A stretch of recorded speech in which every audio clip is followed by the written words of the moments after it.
El presente es el trabajo del grupo de Integral 3, dirigido por María José Gómez, integrado por Valeria Mora, Valentina Trujillo, Adriana Novoa y Santiago Murcia, en el cual presentamos nuestro planteamiento para trabajar la obra La Noche de los Asesinos en el módulo de farsa, el análisis dramático y contextual que hacemos de ella.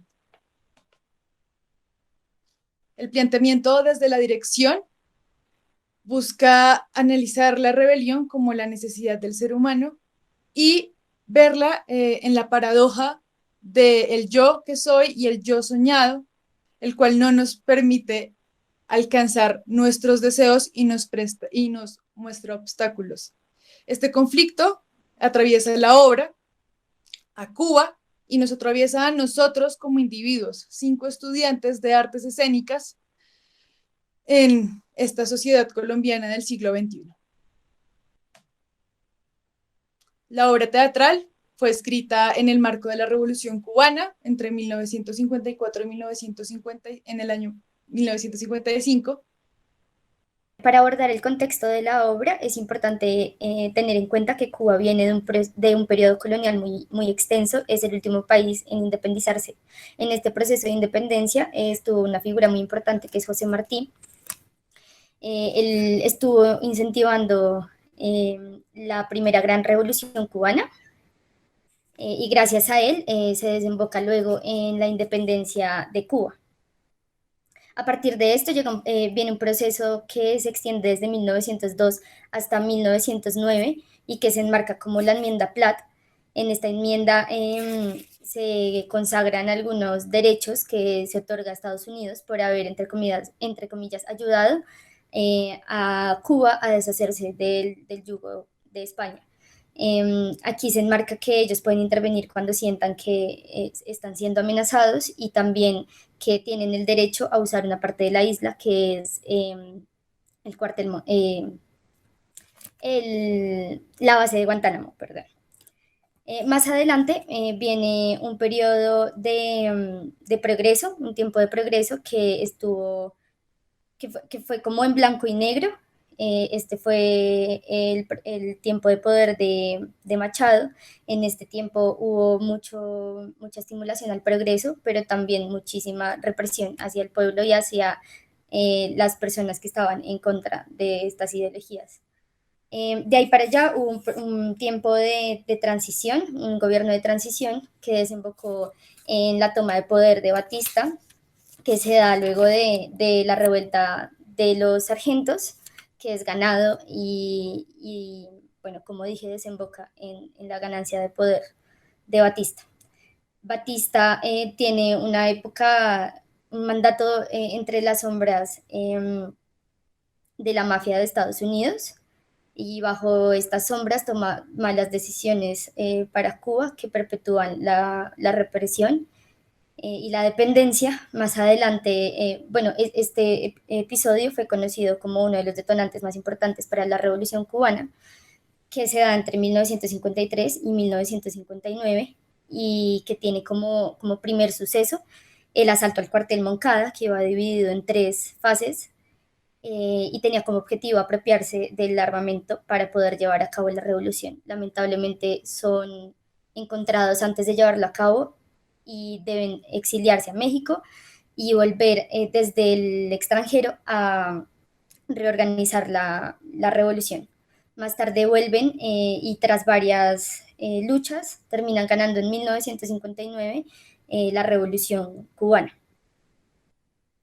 Batista sale de la isla y de ahí para allá viene un periodo de muchas crisis y de muchas reformas de salud, de educación, de seguridad, y de reformas también agrarias que buscan enmendar un poco las desigualdades. Y para lograr esto, Cuba hace una alianza con las URSS que desembocan en un desagrado por parte de Estados Unidos y así se llega a lo que conocemos ahora como los bloqueos que hizo Estados Unidos a Cuba.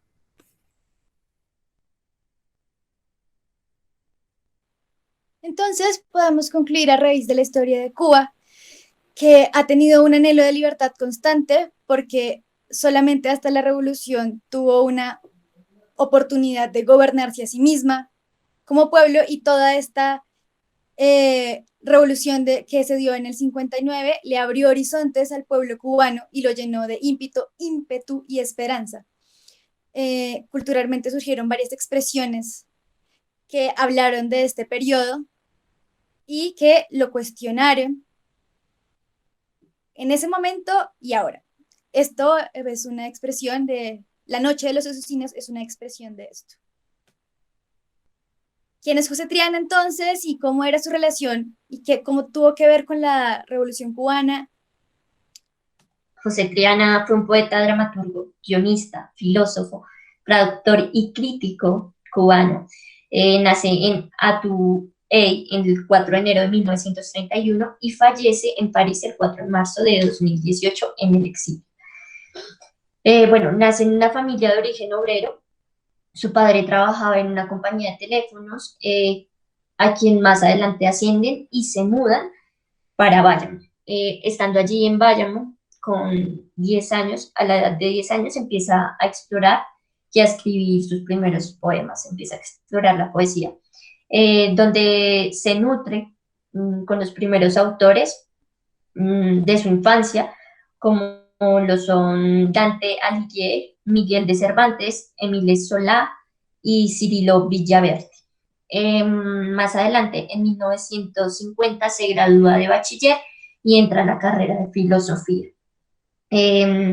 Empieza en este momento de juventud, empieza a hacerse un montón de preguntas y empieza a pasar por un momento donde se llena de inquietudes políticas y literarias, a lo cual lo lleva a ciertos problemas, donde le hacen una llamada a su padre y por este hecho viaja a España y estudia allí durante 2 años en la Universidad Autónoma de Madrid.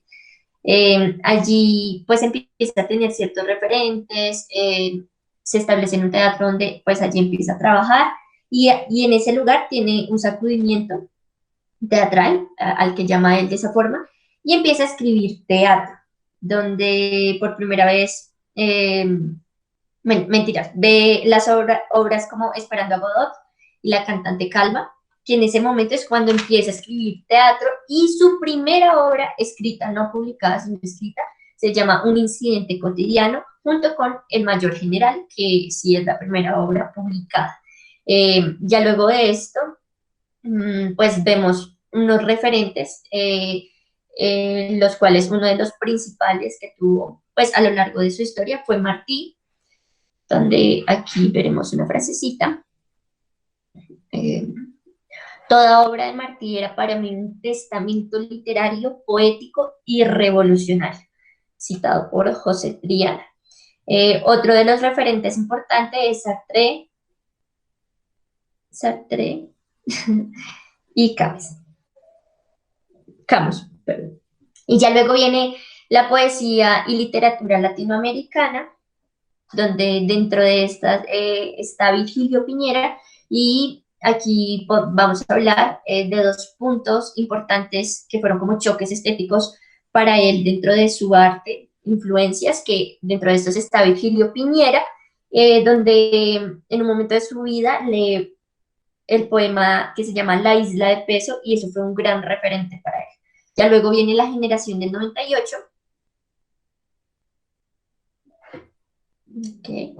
Y ya como segundo referente, el primero era Virgilio Piñera con el poema de La isla de Peso, y el segundo, uno de sus grandes referentes, como decía ahorita, que fueron choques estéticos para él, fue el montaje de Las criadas del Teatro Prometeo, la obra de Jean Genet, y fue una inspiración más adelante para La noche de los asesinos.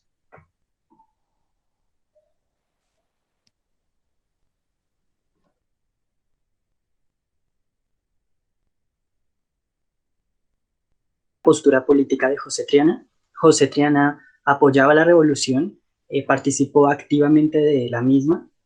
Él ansiaba la libertad de decisión del pueblo cubano. Vemos que su teatro refleja esto, que era consciente de cómo éste ayudaba a enmarcar imágenes revolucionarias.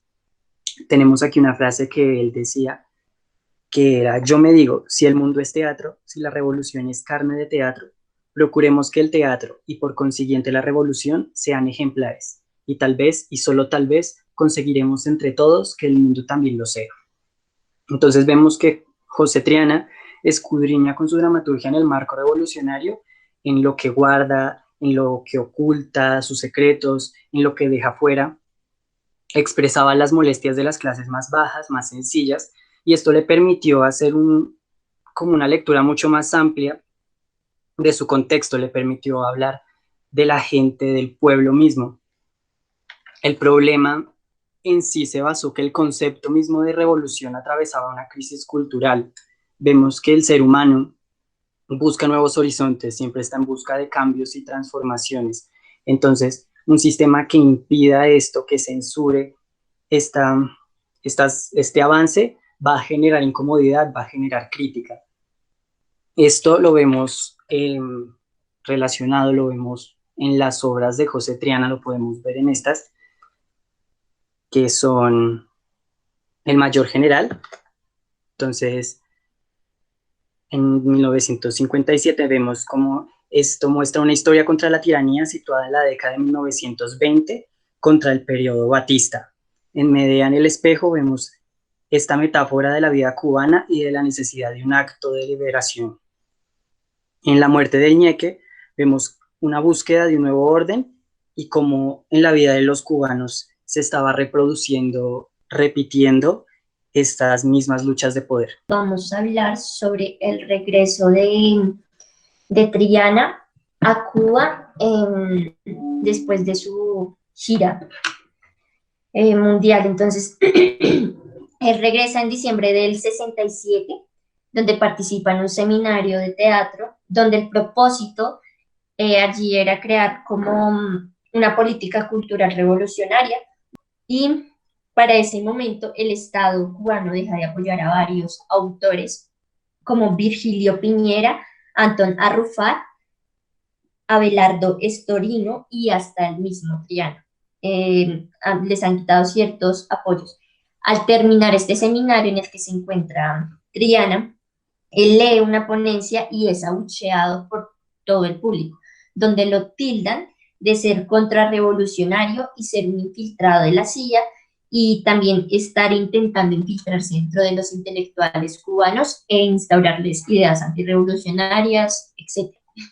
Este mismo año, en el 68, que se casa con su esposa, es invitado como jurado de los premios de la UNEA, que es la Unión de Escritores y Artistas Cubanos, y allí se encuentra con una obra, bueno, donde él la elige, es amenazado. Le quitan su carnet de la UNEA y le dicen que se debe ir a trabajar en una fábrica.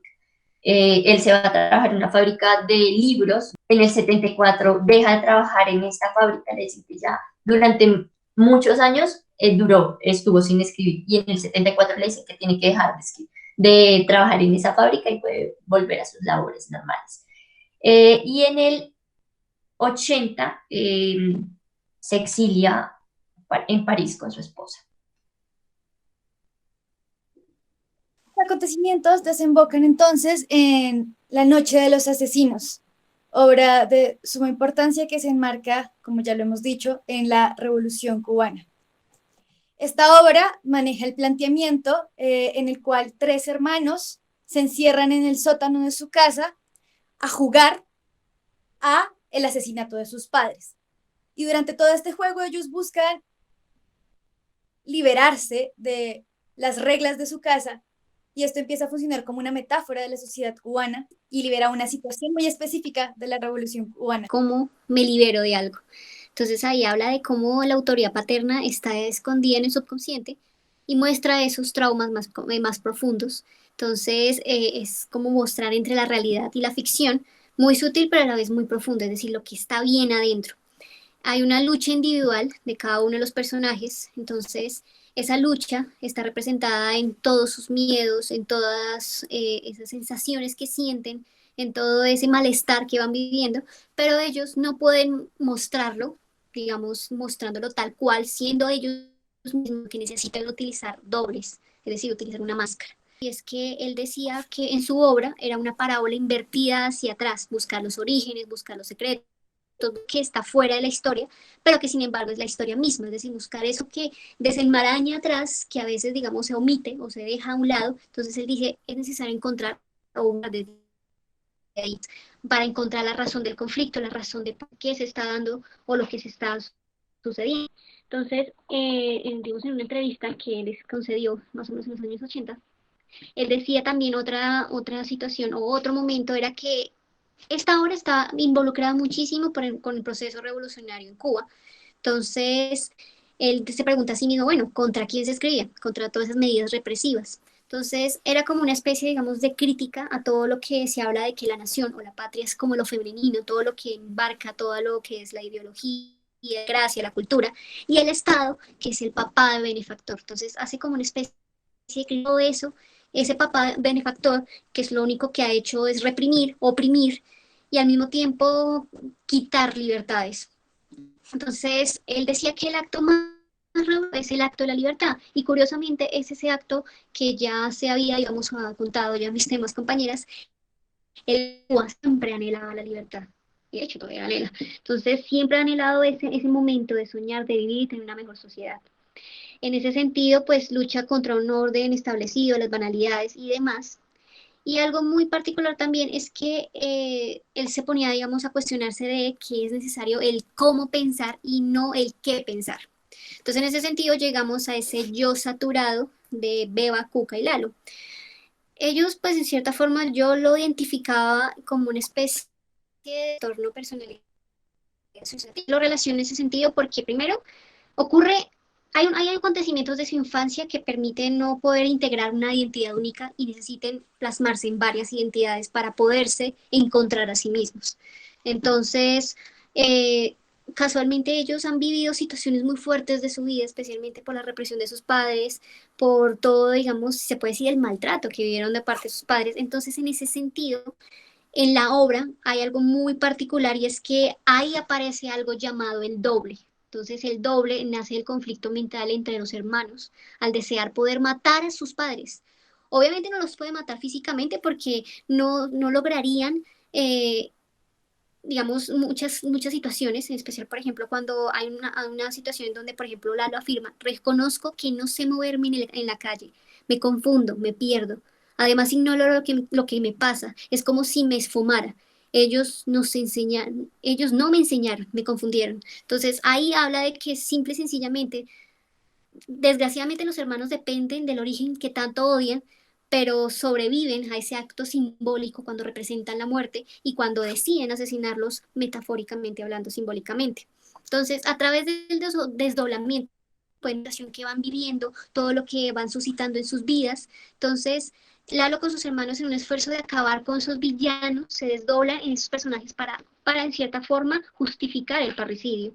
Entonces, por ejemplo, Cuca y Beba se mueven por sentimientos inseguros y dubitativos. El que está, digamos, seguro de querer hacer la acción de asesinar es Lalo. Mientras tanto, Cuca y Beba están literalmente confundidos porque no saben si es correcto, si no. De hecho, se ve mucho en la parte final, cuando en cierta forma el hecho del crimen tiene que intervenir la policía y los jueces. Aparecen como estereotipos socioculturales del ritual del crimen y el proceso contra el criminal, especialmente porque Beba y Coca habían defendido a sus padres hasta el final y la única forma, digamos en cierta forma de ahorcar o de generar como una especie de digamos, de satisfacciones o de decir, bueno, me contento con que sí hice lo que hice, pero al mismo tiempo yo mismo me juzgué, yo mismo me di la posibilidad de decir estoy en contra de todo ello. Entonces ahí al final se puede ver algo importantísimo, es que a través del doble, Lalo deja ver la búsqueda del yo ideal, el yo, ese sueño de plena libertad que anima la rebeldía y a ese constante proceso de contra de la tiranía.